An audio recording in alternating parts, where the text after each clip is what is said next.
আপনারা জানেন বিএনপির চরম দুঃসময় 2014 সালে আমি উপজেলা নির্বাচন করেছিলাম। তখন এই এলাকায় বিএনপির প্রার্থী হবে এমন কোনো লোককে খুঁজে পাওয়া যায়নি। 2018 সালে চরম দুর্দিনে যখন বিএনপি করার মতো বলার মতো শক্তি সাহস কোনো লোকের ছিল না, তখন দল আমাকে নমিনেশন দিয়েছিল।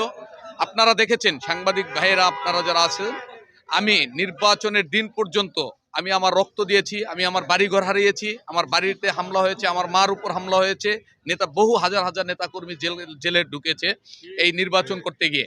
তো দুর্দিনে আমি বিএনপির নির্বাচন করেছি, মাঠে ছিলাম, সমস্ত আন্দোলন সংগ্রামে আমাদের সরব উপস্থিতি ছিল। এমন কোন আন্দোলন সংগ্রাম নেই যে বিএনপির আমরা সেটা করি নাই। কিন্তু দল আমাদের এখানের যে উপস্থিতি, এরা বলে যে যারা সাধারণ জনগণ আছে এবং বিএনপির নেতাকর্মী যারা আছেন, তৃণমূলের নেতাকর্মী, তারা বলতেছে তাদের যে আশা আকাঙ্ক্ষা সেটাকে ভুলুণ্ঠিত করে, তাদের আশা আকাঙ্ক্ষাকে মূল্যায়ন না করে কেন্দ্র থেকে যেভাবে হোক তাকে নমিনেশন দেওয়া হয়েছে, এটা সাধারণ জনগণ মেনে নেয়নি, তৃণমূল মেনে নেয়নি।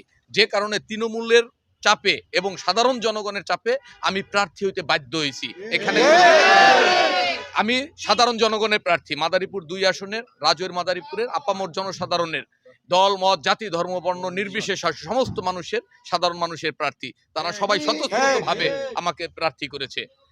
এটা আমি ব্যক্তিগতভাবে, এতে দলীয় সিদ্ধান্ত বিষয় না। আমার নেতা বলেছেন আমার জনগণের সিদ্ধান্ত। নতুন এবং ফিরে আসা গ্রাহকদের জন্য নগদে চলছে ক্যাশব্যাক সহ প্রতিদিন হাজারো উপহার জেতার সুযোগ। হবে আশা আর ফেরা, সারপ্রাইজ সেরা।